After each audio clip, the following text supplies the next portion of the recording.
Hi, very good morning, everyone. Good morning. We are meeting on 7th of September 2024 for a very important topic. We have been missing some few sessions because of the annual commitment from CMAAO. Today we are talking about infection control and prevention of hospital-acquired infection. I think this is one of the very important topics we all ask when we get admitted to the hospital. We have Dr. Yash Javeri to talk about these important session. Dr. Yash Javeri is Director, Critical Care and Emergency Medicine in Regency Super Specialty Hospital in Lucknow. He's a MBBS graduate from Government Stanley Medical College from Chennai in 2000, gold medal diploma in anesthesiology, ISCCM diploma in critical care medicine from Shri Gangaram Hospital, Delhi. In 2008, infection control online training from John Hopkins Fellow, Indian College of Critical Care Medicine, FICCM Fellow in 2018, Society of Neurocritical Care. His area of interest is sepsis, ethics, traumas, critical care, intensive care in resource limited settings. He is a Vice President for Indian Society of Critical Care Medicine, Dean for Indian College of Emergency Medicine, past Vice President of Society of Neurocritical Care, past Vice President of Indian Society of Toxicology, past Chairman of Society of Critical Care Medicine, Delhi NCR. Is a convener of Indian Sepsis Forum. Sir, we are pleasure to have you on this topic. Over to you. Thank you, Dr. Saurabh, and thanks for the big opportunity and providing a wonderful platform. And we have a lot of stalwarts in their fields joining us, chairpersons and dear friends. I'm going to discuss about infection control and prevention of hospital-acquired infection. A very important topic for all of us, regardless of what specialty we practice, whether we are a clinician or a nurse or a paramedic or a patient. So it matters us all alike. No conflict of interest, including financial interest, funding, or other conflicts of interest with respect to content of this talks. The objectives of this talk will be to understand hospital-acquired infection. What are these infections? What is the chain of infection when we acquire this hospital-acquired infection, and how to break this chain of infections? What are the common routes of transmission and how to curtail those routes? We'll discuss basics of standard precaution, and further we'll elaborate on differentiate in the categories of transmission-based precautions, and then the learning points from today's presentation. We all know this, an ounce of prevention is worth a pound of care. This applies very much to healthcare, especially infections. Infections are easier to prevent than to treat, especially if we are in a country like India, Southeast Asia, where the incidence of MDR is very, very high. If we have a hospital-acquired infection, not only the outcomes are bad, but diagnosing the real bug, the sensitivity pattern, and trying to find a cure for those bugs is a very, very hard task. And at times we isolate bugs in hospital-acquired infection where we have nothing to offer to patient, and we are on the last line of antibiotics for those patients. So we need to invest on infection prevention rather than on infection management. Sadly and ironically, all our priorities, all our meetings and research is more on infection management rather than on infection prevention. This needs to be changed. The purpose of this talk, we understand infection skill. Hospital-acquired infections are more lethal because the patients are compromised, they suffer from some other disease. These are mostly MDR bugs where we have limited options to treat. The host is compromised. Also, we need to look at our safety. We understand healthcare professionals are at higher risk of many MDR infections. MRSA, MDR gram-negative infections are higher in healthcare professionals whenever they acquire an infection. MDRO is the biggest challenge which we are facing in India and in most of the developing and low middle income countries because the sensitivity is worsening day by day. Most important, HCI can lead to morbidity and mortality, and this is preventable mortality, and we need to prevent these complications at every cost by every means we can utilize. Because we are into business of saving lives, patient not suffer a second injury by virtue of coming to hospital. What is happening in many parts of the world, whatever the disease the patient comes to, patients is coming with multi-system trauma or toxicology or pancreatitis, the final common pathway for death and demise becomes a hospital-acquired infection. Almost 50% of the patients in lower middle income countries suffer with various nosocomial infections, and we need to stop this by every means we have in our hand. What shocks most? The illness and deaths that results are largely preventable. So these infections are preventable infections. And we need to be aware about these infections. We need to be aware about the measures. Clinicians, paramedics, and the patients, everyone has to work together to prevent these infections. Going on to the definition of healthcare associated infection or nosocomial or hospital infection, called by various names. Earlier, it was hospital-acquired infection, but we understand the infection could be just acquired by virtue of exposure to healthcare, like a dialysis facility or a patient coming to OPD for a dressing. So the terminology now is healthcare-associated infection. So whenever you take history, always ask about exposure to healthcare. It could be a home-based dressing, it could be home-based antibiotic therapy, but exposure to healthcare is a risk factor for MDR infections and for hospital-acquired infections. So HCAI is defined as an infection occurring in a patient during the process of care in a hospital or other healthcare facility, which was not present or incubating at the time of admission. This includes infections acquired in the healthcare facility but appearing after discharge. If we take the spectrum of surgical site infection, they are generally late to present. So we have to be on a vigil while the patient comes for a follow-up visit to the surgical clinic. And also occupational infections among healthcare workers of the facility are attributed to this.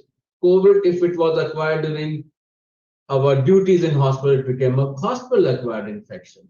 So we have to be aware that infection could be for the patient, but it could be an occupational infection happening to healthcare workers by virtue of working in the healthcare facility. Healthcare is a burning platform. And what is adding to the fuel to this fire is hospital-acquired infection. This is the biggest challenge we all are facing, whatever specialty we practice. The problem is obviously more in the critical care areas, the ICUs, because these are harbingers of infection. More infect patients, long stay patients, immunocompromised patients, more antibiotics, and this becomes a vicious cycle for having MDR organisms and hospital-acquired infections. Why should we prevent healthcare-associated infections? Because we are in healthcare to save lives. Why did we join healthcare as our passion profession? To save lives. Having a patient get a healthcare-associated infection in the course of treatment is devastating. It's very demotivating for the healthcare professional and will have tragic outcomes. The rates which we see, especially in the LMIC group countries or in the developing world, are just a small tip of the iceberg. For every case, there are hundreds to thousands of cases which are not reported. Many of the healthcare facilities do not have a robust system to report, and most of the reports, the healthcare associated infection data is weak and a non-serious data, if I call it. And our actions are based on that data. So garbage in, garbage out. We think our CRBSI rates are low, but there is gross underreporting because of various challenges. At any time, hundreds of millions of people worldwide are suffering from infections acquired in healthcare facilities. In modern healthcare facilities in the developed world, 5 to 10% of patients acquire one or more infections in hospital. So the data for developed world is 5 to 10%. In the developing countries, the risk of HCAI is 2 to 20 times higher than the developed countries. And the proportion of patients affected by HCAI can exceed to 25%, and many centers it has reached to almost 40%. In the ICUs, HCAI affects about 30% of the patient, and the attributable mortality because of HCAI in ICU is 44%. This is a huge number to tackle. We have been reading about it, the media keeps on talking about it. Initially, we thought media is overemphasizing it, but they are doing it for a good cause. And probably, if patients become aware about prevention of infection, the healthcare professionals will also gain more seriousness. The infection control team will have some more muscle, and we handle HCI better. Alarming figures countrywide. Some reports are from Chennai, some from north of India, some from central India. The rates are mind-boggling. 25% is the round-off figure for HCI in India. What is the bigger problem? Indian healthcare already faces the challenges of community-acquired infection, and we have a lot of gram-negative infections, MDR infections already there in the community. Added on this, we have a bigger challenge of nosocomial infections in our hospitals. 40% of all infections in Indian hospitals are nosocomial in nature. So you can understand what numbers are we talking about. Percentage of patients in ICU, if we look at, 40% of the patients with infections are community acquired and 46% are nosocomial infection. The impact of HAI, more serious illness because MDR organisms, compromised host, lesser antibiotic options, prolonged stay in ICU, in the ward, in the healthcare facility, long-term disability, excess morbidity and mortality, financial burden, loss of confidence in the healthcare. It can lead to legal issues, and it has led to legal issues many a times. High personal cost on patient and their family. So the cost ultimately is not only financial, it costs the life of a person or a limb of the person, or it could be an eye or brain infection, it could be anything. So we have to always remember there is a person behind the name, there is a name behind the HI, it is just a number. Always remember, some is not a number, soon is not a time. Every life matters. So we have to take every step to prevent each and every HI which happens in our healthcare facility.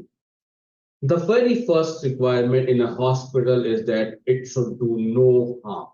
Primum non nocere. So we have to stick to this adage and try to minimize or try to bring the HI numbers to near zero as close as possible.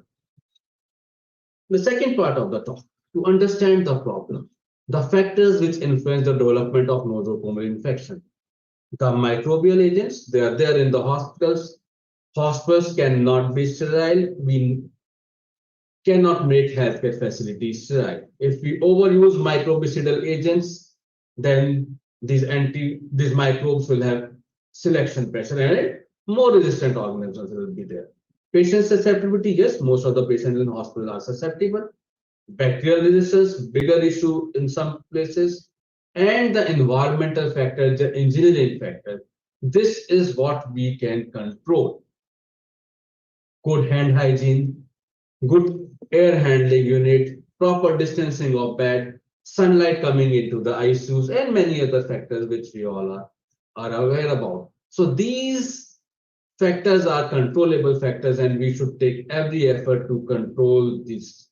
And what we can do, we can decrease the exposure of patient to the microbial agent. Shorter hospital stay, shorter ICU stay, shorter stay for the devices, good hand hygiene, use of gloves where and when required.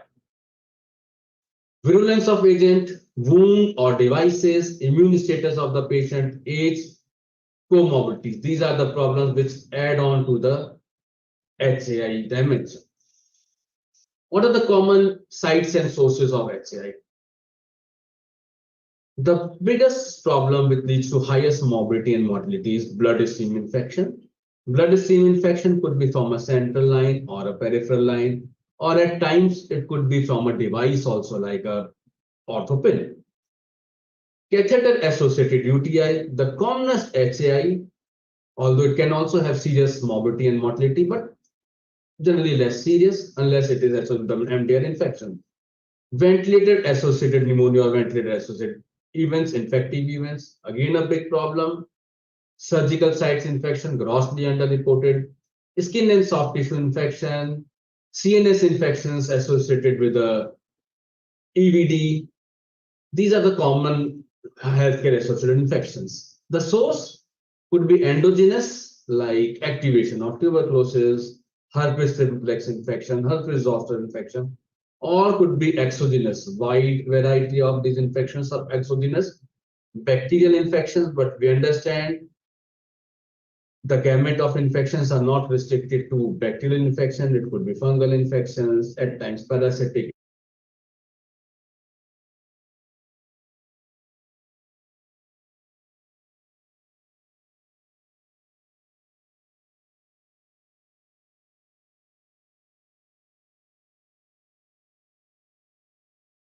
I think there is voice breakage. Yeah, I think so. We are not hearing. Dr. Javeri, we can't hear you.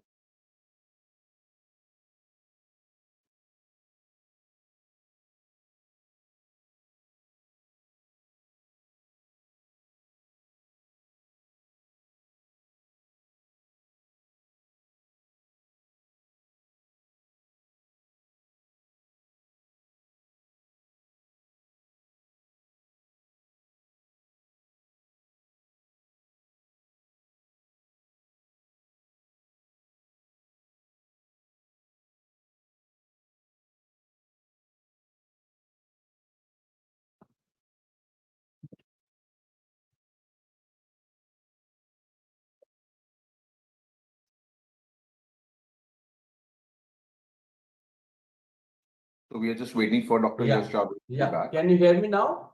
Yes, we can hear you now. Yes, yes.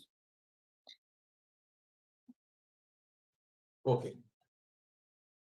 So the sites and sources of HAI, it could be bloodstream infection from central or other peripheral cannulas, catheter-associated UTI with a urinary catheter, ventilator-associated pneumonia or infective VAE, surgical site infections, skin and soft tissue infection. The source could be endogenous as for herpes simplex, tuberculosis, at times herpes zoster, or it could be exogenous like for vast variety of bacterial infections, at times Candida auris, and other parasitic infection can also lead to exogenous HAIs. What are the most frequent sites of infection? UTI 34%, urinary catheter and urinary invasive procedures are the highest risk factor. So longer these catheters stay or devices stay, higher are the chances of hospital-acquired infection. Advanced age, underlying disease, urolithiasis, pregnancy, diabetes are other risk factors.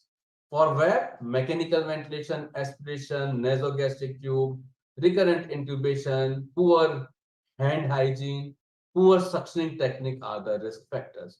Surgical site infections, inadequate antibiotic prophylaxis, incorrect surgical skin preparation, inappropriate wound care, and lack of hand hygiene. For blood infections, generally it is associated with a vascular catheter, but other devices like an orthopedic pin or any other device like a valve or a mechanical device in the heart can also lead to bloodstream infection. Severe underlying disease, immunocompromised status, more invasive technologies, lack of training and supervision for the basic HI prevention bundles can lead to bloodstream infection. So what is common in all this? If the device stays for a longer time, if hand hygiene is poor, the risk of all HAI is higher. So try to remove the device as early as possible. Try to follow hand hygiene almost at every opportunity. Chain of infection, we understand we need to have a bug, the organism, a reservoir, the patient, which is a susceptible person. We are also in the hospital, we are also in the ICU, but Because we are not susceptible, we do not get these infections, although we transmit them to patients by virtue of our hands or poor techniques. So we need to break this chain of infection. Obviously, we cannot make all the zones of our hospital sterile. It is impossible to achieve. But what we can do, we can decrease the interaction between the host and the bug by decreasing the transmission rate, good hand hygiene, proper procedure protocols, removing the devices as early as possible. So what is the chain of infection? There is a portal of entry, there is a portal of exit. There is a source, which could be poor hand hygiene, poor techniques, reusage of devices. There is a susceptible host and a mode of transmission. We need to break this mode of transmission. So we need to have a good infection control program. We need to focus on environmental sanitation, hand hygiene, right disinfection and sterilization of our zones. The patients need to be exposed less to infective etiology. If we are using respiratory equipment, it should be single patient use. We should be keeping them in sterile bags. We should not be changing the devices between patients. We should have a good reuse policy in our hospitals. We need to increase the exposure of patients to these bugs. The infectious agent. Again, good environmental sanitation will decrease the load of these infections. The susceptible host, we need to have good glycemic control, less stay. The dressing of the wound should be proper. The elderly and the neonatal population are highly susceptible. We should be taking special precaution for this high-risk patient groups. How to decrease the portal of entry? Aseptic technique, catheter care, wound care, hand hygiene. And the mode of transmission again has to be decreased.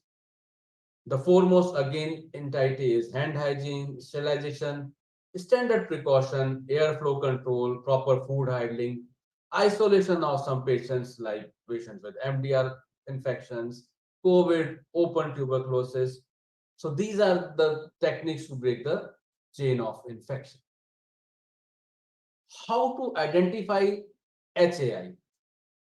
While any patient can have an HAI, but we need to think of HAI if the infection is not present or incubating at the time of admission.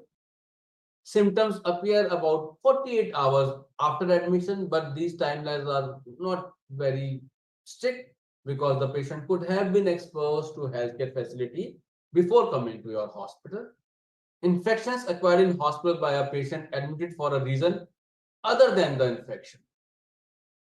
So if a patient is admitted with, say, overdose of organophosphate, and now the patient is having signs of pneumonia, you have to think about ventilator-associated pneumonia.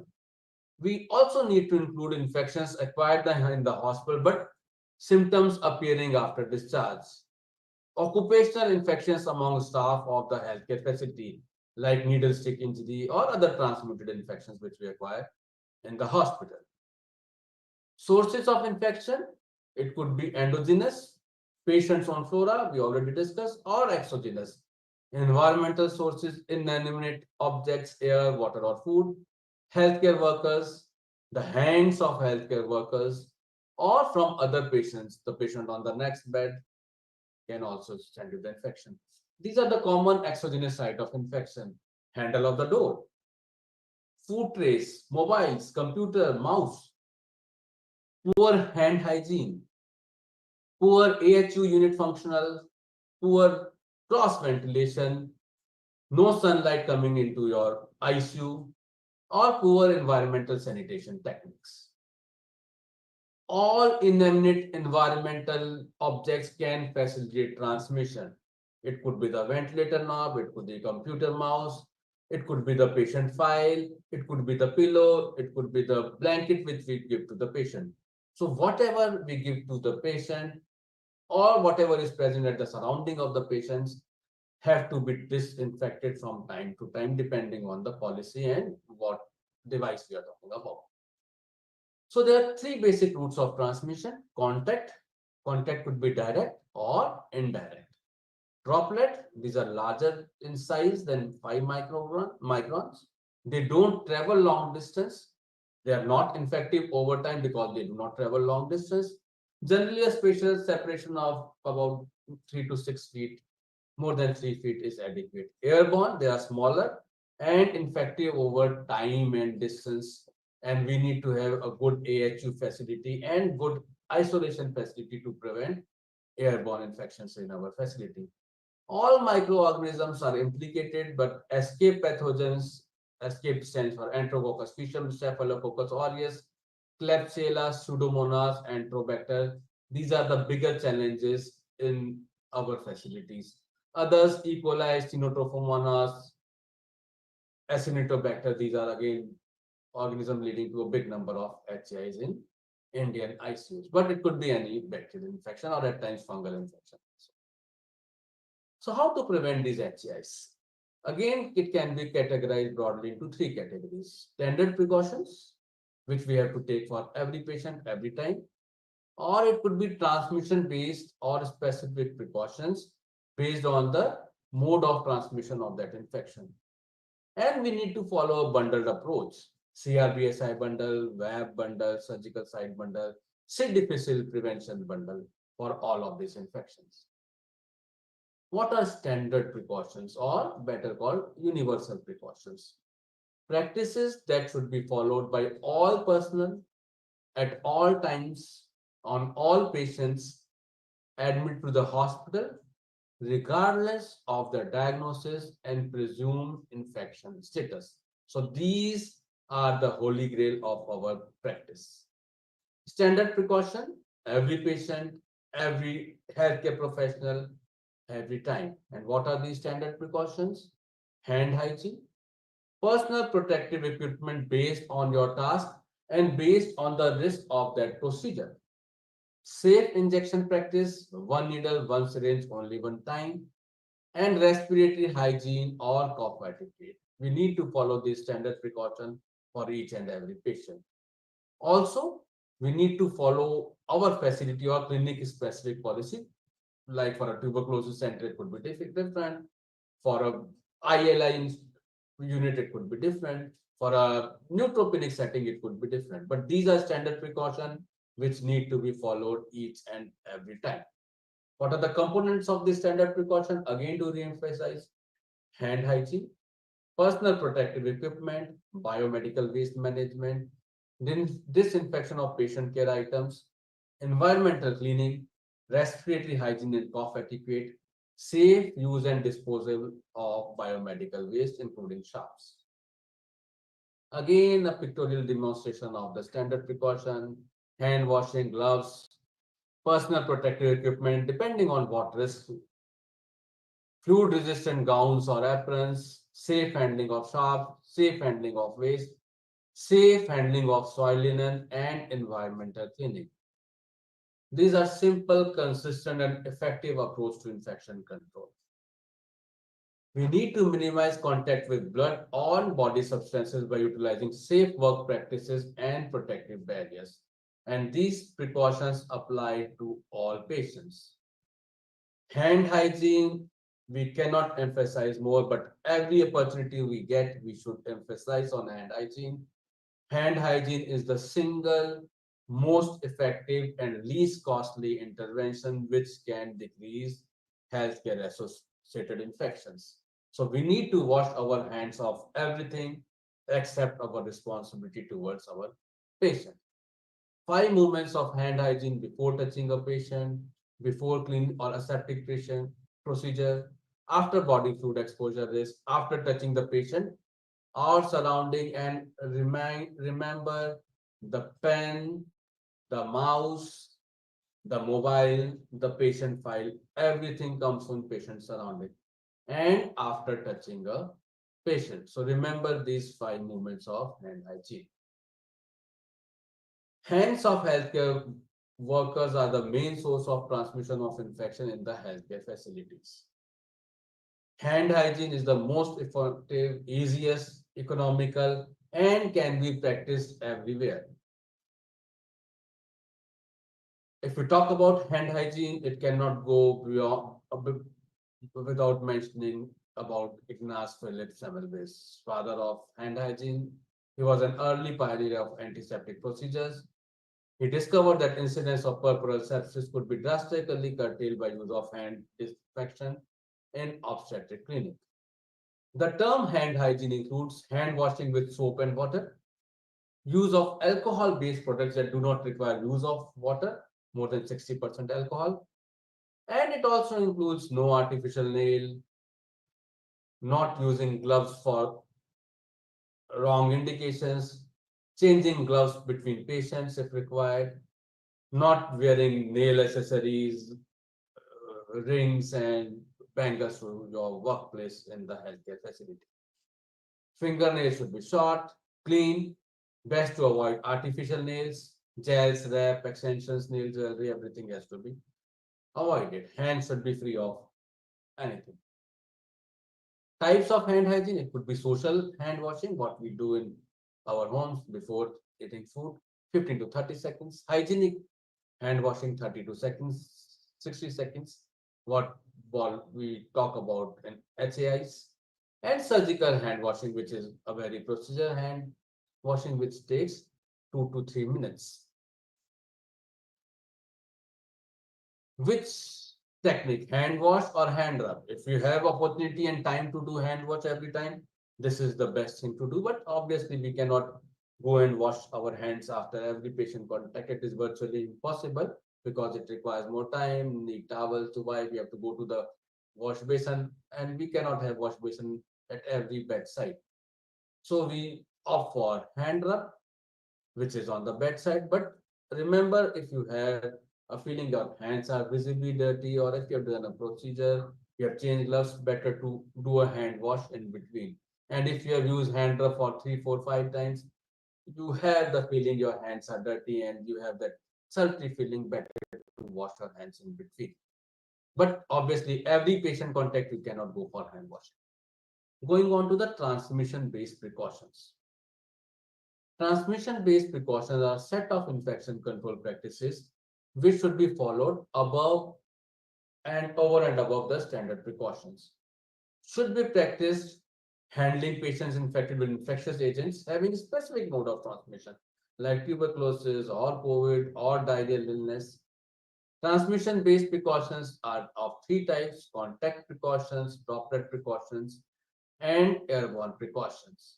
I'll elaborate. This is a busy slide. Contact precaution. Vast majority of MDR organisms in our ICUs, we need to have contact precautions.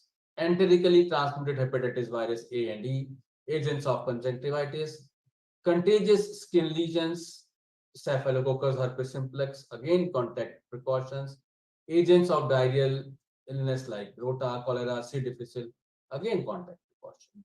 Droplet precaution, SARS-CoV-19, influenza viruses, mycoplasma pneumonia, Neisseria, diphtheria, Haemophilus influenza, viral hemorrhagic fevers, and various other viruses like rhinovirus, rubella, adenovirus. Airborne, Mycobacterium tuberculosis, measles, varicella, smallpox, bacillus anthracis, aspergillus. For this, we need to have the airborne precautions. Contact precaution, hand hygiene, gown, and gloves are most. For droplet precaution, hand hygiene, and mask. Better to have a N95 mask if you are exposed to any of these high impact infections. Surgical mask gives you some precaution, but it is good enough for a contact precaution. For droplet and airborne, better to have a N95 mask. Airborne precautions, hand hygiene, negative pressure room, and an N95 respirator mask.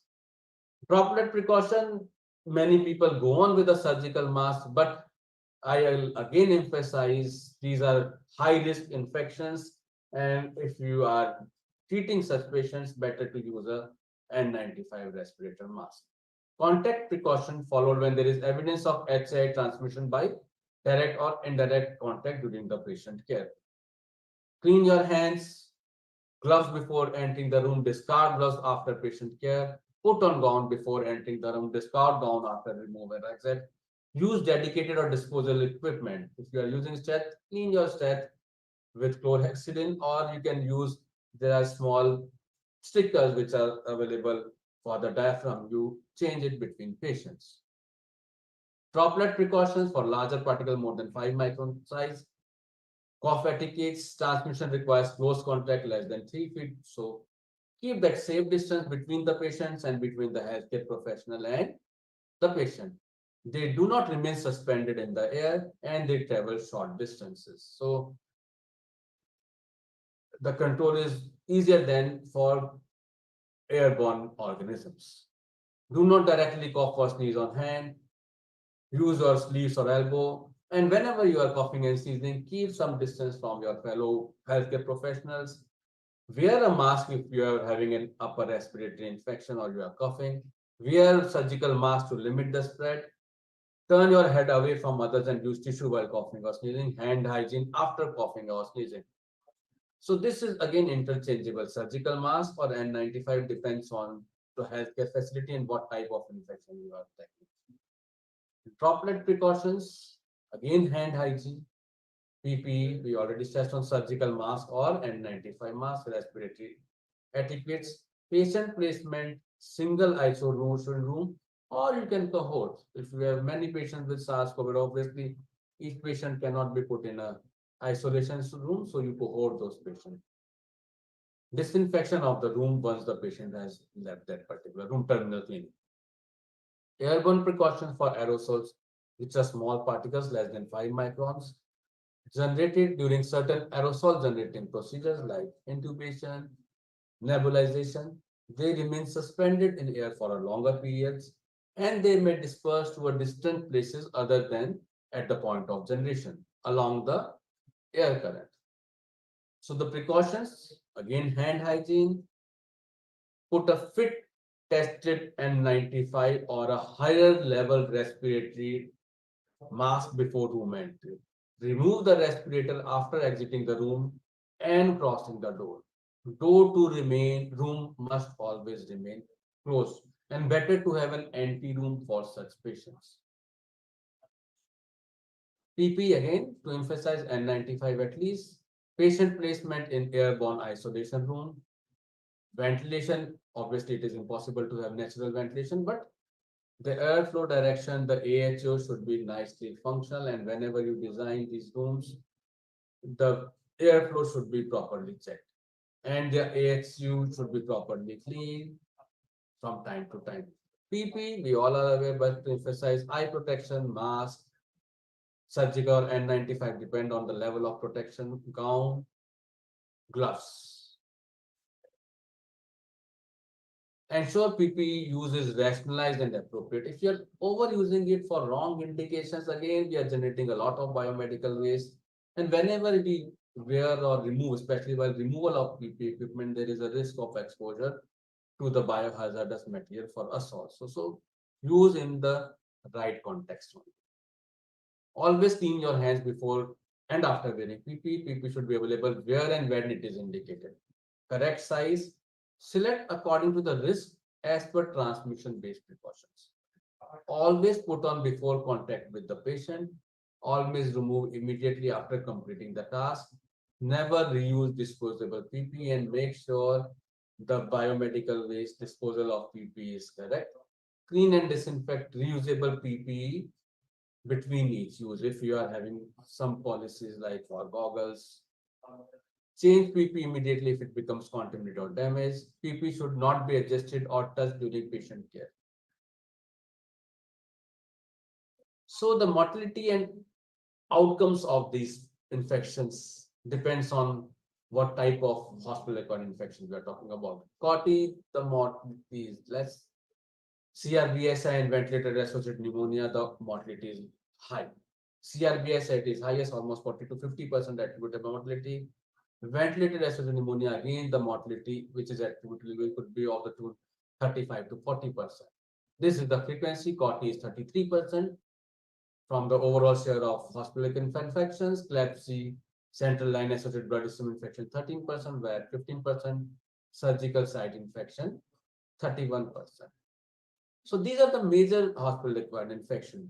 And looking at the mode of transmission, there are specifically designed bundles of care for prevention of this infection. COTI bundle, CRBA side bundle, WAB bundle, surgical side bundle. So what is the bundle? Bundle is a group of interventions related to a disease process that when executed together result in better outcomes than when implemented individually. And when we talk in context of HI, we talk about infection control bundle. They are hospital infection control bundle, they are community infection control bundles also. The common bundles we already discussed. We all have heard this story. A single arrow is easily broken, but not 10 in a bundle. So whenever you are practicing bundle care, we need to follow this in a group.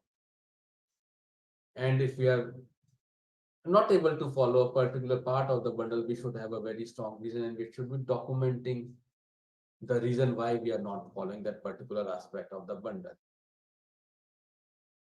The common bundles: central vascular catheter insertion and maintenance bundle, COTI bundle, peripheral vascular catheter care bundle, surgical infection prevention bundle. C. difficile prevention bundle, WAB bundle, maintenance bundle for use in community also are available.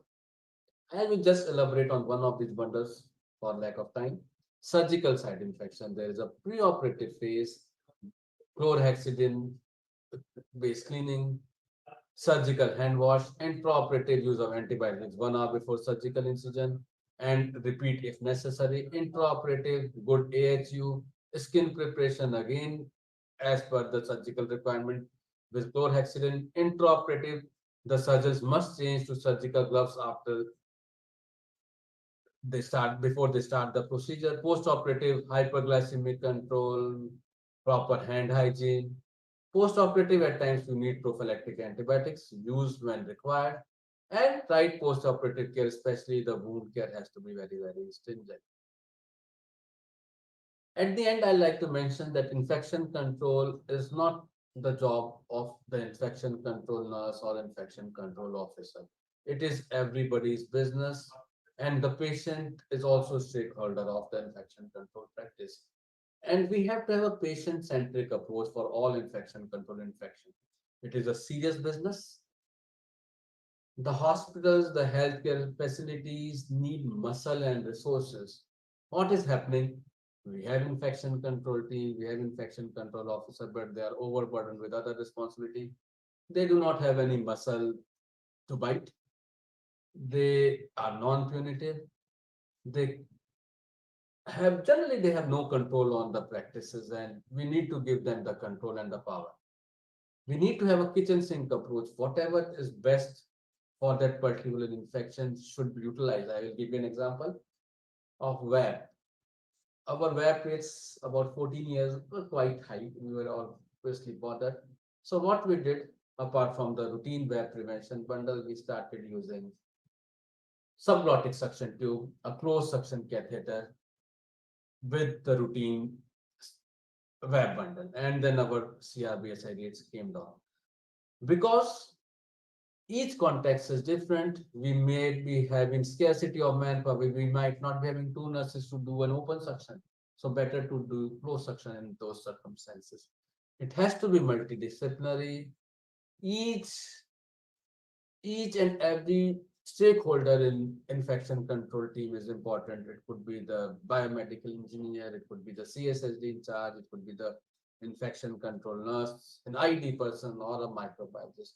And infection control is a profession. So we need to have a very, very professional approach, serious approach, following the protocols very, very religiously so that we bring down the numbers and prevent the attributable mortality, avoidable mortality, which is happening in our ICUs and hospitals.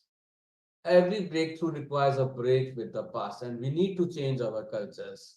Infections do happen in our hospitals. This is a myth, and this has to be broken. This implies an interruption in the standard operating procedure. We have to relearn, we have to change ourselves. Interruption introduces efficiencies. Inefficiencies introduces error. Error introduces shame and guilt.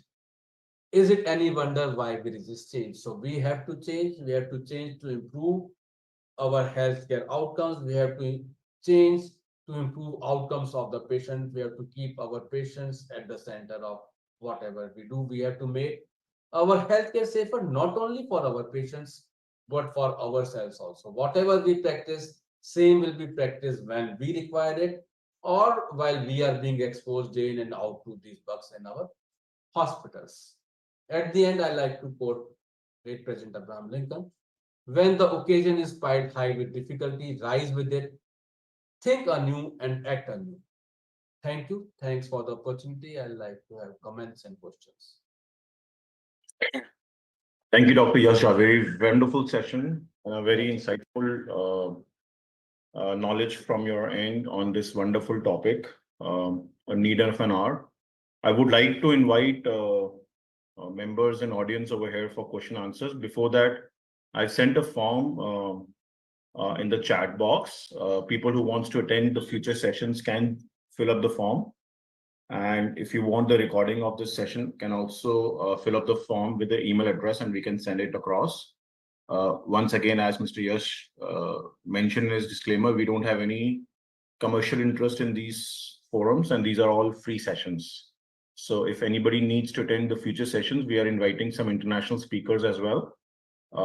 And we do these sessions every fortnight.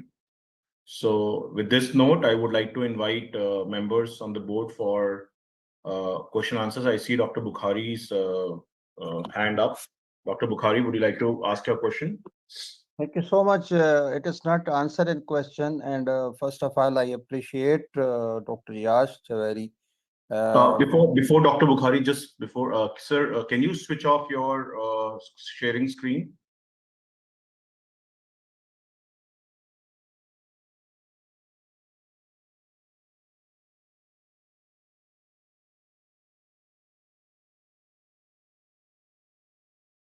Meanwhile, when he's till the time he's switching off his sharing screen, you can ask the question. I think it's taking time. Okay, thank you so much, Mr. Saurabh. And first of all, I appreciate Dr. Yash Javeri for addressing very, very important topic.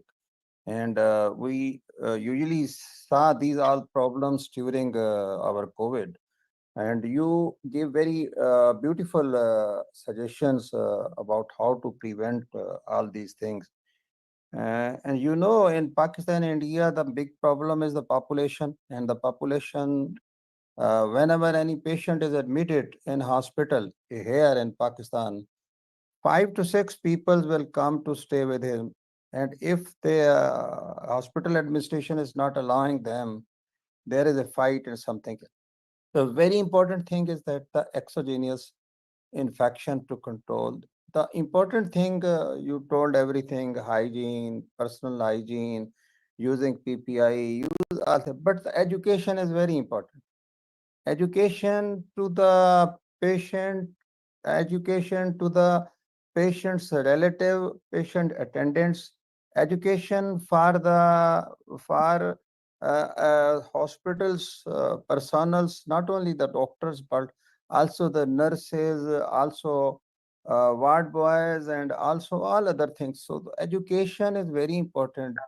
And nowadays, if you educate, try to educate, they become very irritated. So again, we have to become very humble, and all these things we cannot apply. As you told that the hand washing, everybody knows, personal hygiene, everybody knows. And why not all knowing all these things in hospitals, especially in public sector hospitals? Because there is a lack of awareness of these all problems, all issues to the hospital personals and to the patient and patient relatives. Hopes, inshallah, on these platforms and in other platforms, we have to work to publicly in the patients, in the public, to create the awareness that this hospital acquired infection is not due to anything else, it is due to you. And as you told, very beautiful thing, that it is a preventable. There are so many things that we cannot prevent, and these prevention is better than the treatment, and the prevention, a small thing, is better than the treatment for the larger thing, as you told. Hopefully, inshallah, due to these all awareness, one day, you know that in India and Pakistan and all other poor countries, hospital acquired infection is greater as compared to America and others, because there are very strict rule, and they people know those. Thank you so much. Thank you, Doctor.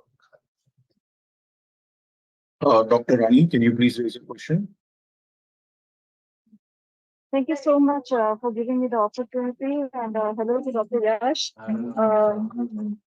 This is that since last 8 years, I've been working on infection control and prevention, and my PhD was on that. And we have worked on system process mapping. So I would like to know what is the opinion of Dr. Yash about having a systems approach and bringing these bundles in the format of process mapping and training as per the processes, rather than just a bundle, individual bundles. So I would like to know that. Yeah. Thank you for the wonderful question, Dr. Usha. So yes, we have to have processes and we need to evaluate our processes. Not only evaluate by our resource, that our infection control nurse or our intensivist or our respiratory therapist doing it. We need to peer review each other. My ICU being reviewed by other surgical ICU guy, my hospital being reviewed by somebody else. And also the process has to be independent of the doer. The doer and checker cannot be the same. What is happening in most of our facilities, the person who is doing, he himself or herself is checking. This has to change. Second important thing, we have to bring automation to the process. All infection control processes have to have some automation. The bundle approach is all or none phenomena. If you do not follow one particular bundle, your score for that particular patient becomes 0. So if there is a big reason, you should be mentioning that.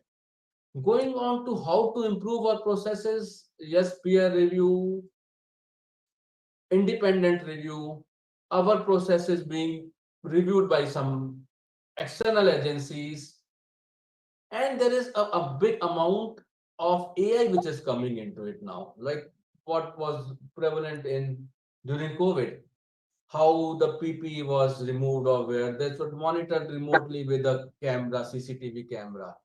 So we need to bring more of technology into infection control prevention, less of human interface. If we bring less of human interface, the chances of error will be decreased. So a lot has to happen, but we have to set our basics right first. We have to be having a passion towards infection prevention. Thank you, Dr. Usha. Would you like to add something else on this?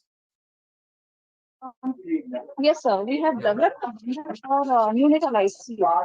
And considering that the babies are, we cannot use single bundle. So what we did is we trained the nurses, we sat with them and we did a process mapping of each processes that has been carried out in the hospital, especially in NICU. And with that, when we went with the systems approach, even during COVID-19, we did not see the surge of healthcare associated infections. And we could really curb at least 50% of mortality in HAL. So we have published around 8 papers till now on this topic. So great work we have done. A different approach, management approach we have used, which has worked. Maybe perhaps we can share it in future. So whatever we do has to be contextual, as we discussed about. So think global, act local, and be vocal. Whatever Yes, right of course. practices we find, we have to share it. And please share that. Please share that. Dr. Monica, madam, will you like Sure. to give some Thank you. comments? Oh, sure.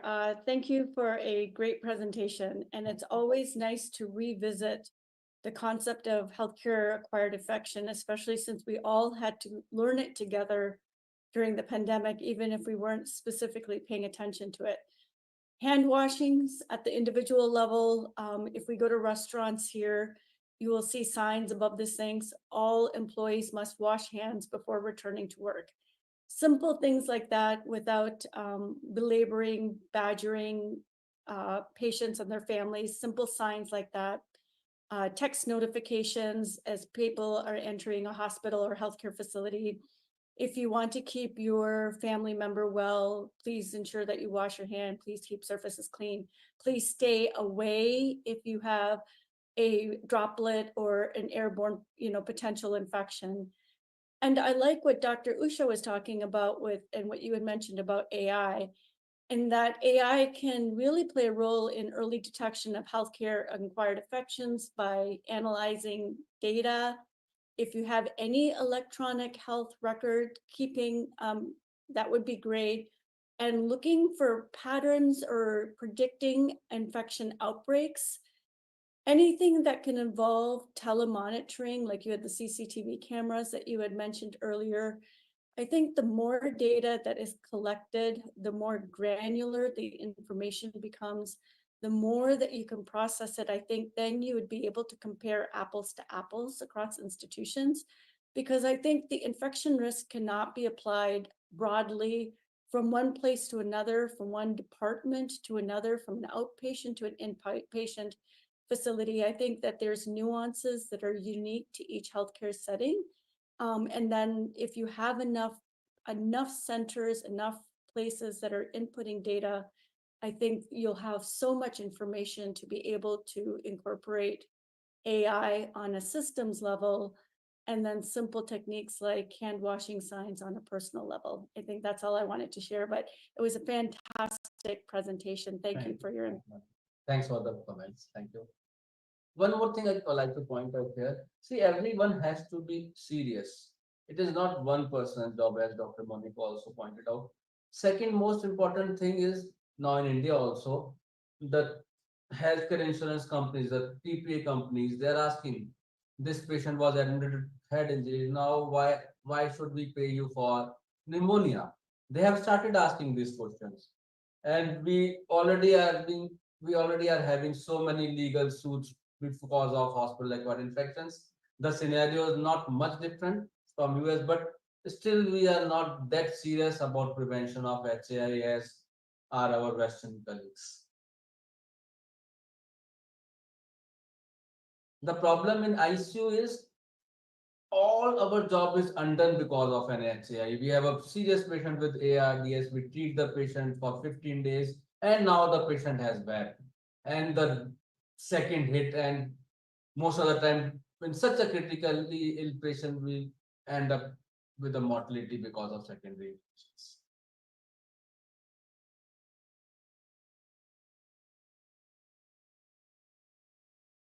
Thank you, Dr. Yash. Do we have any other questions? Dr. Angelique, you want to speak anything? Thank you. Thank you, Dr. Javeri, also Thank for a you. very informative Good morning. morning. Yes, it is morning. I just want to make a comment on the CLEPSI. I'm part of a group of they affiliated with me, is the critical care technologist in one of the hospitals in Pretoria, and they managed to bring down the CLEPSI infections to less than 1% in that specific hospital, and they're also using an electronic health record and an IT system which they communicate with the doctors and with the personnel.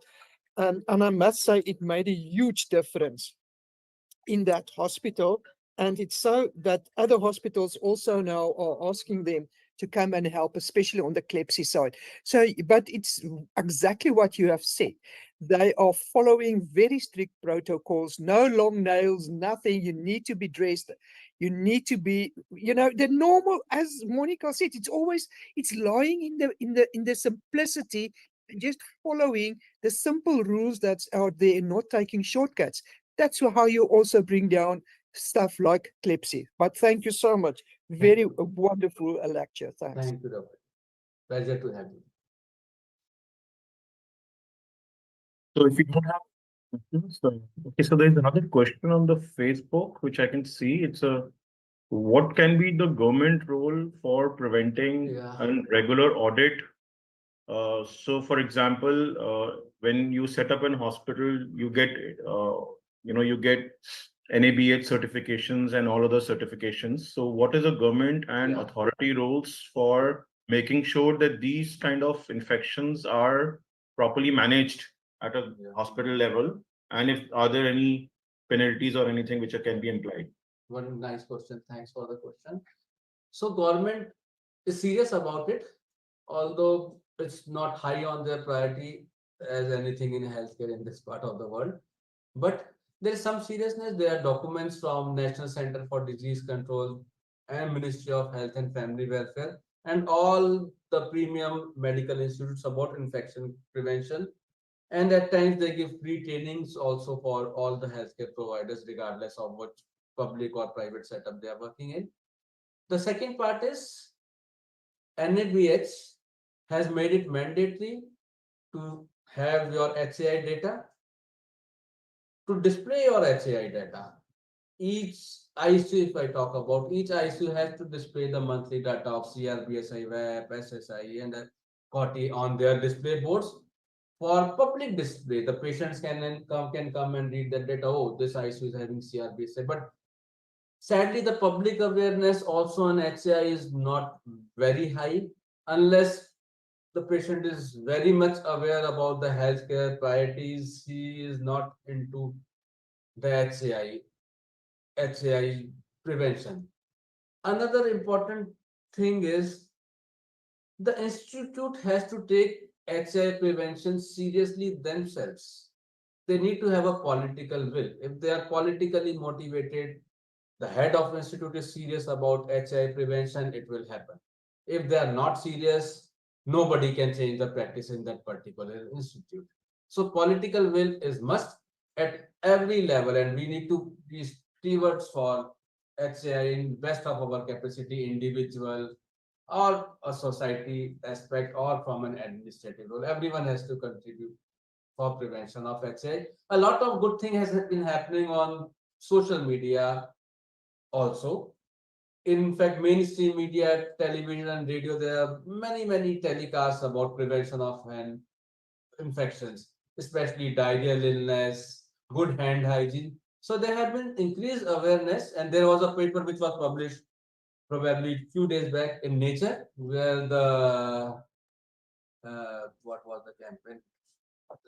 Clean India campaign was hauled because by virtue of Clean India campaign, the diarrheal illness load and mortality with diarrheal illness has come down drastically. So things are changing, but we have a big population and there needs to be cultural change. So effort is required from all the dimensions. Thank you, sir. Wonderful answer. And I thank you for this session. I think with this session, we don't have any other questions. So we will wind up the session with a positive note. And thank you so much for spending your weekend morning with us, enlightening us for this session. So with this note, we would like to close the session. The members and doctors for joining the session. We will send the recording, whoever has joined the form. And for next sessions, we will also invite you guys. Thank you so much. Thank you, Dr. Thank you, Dr.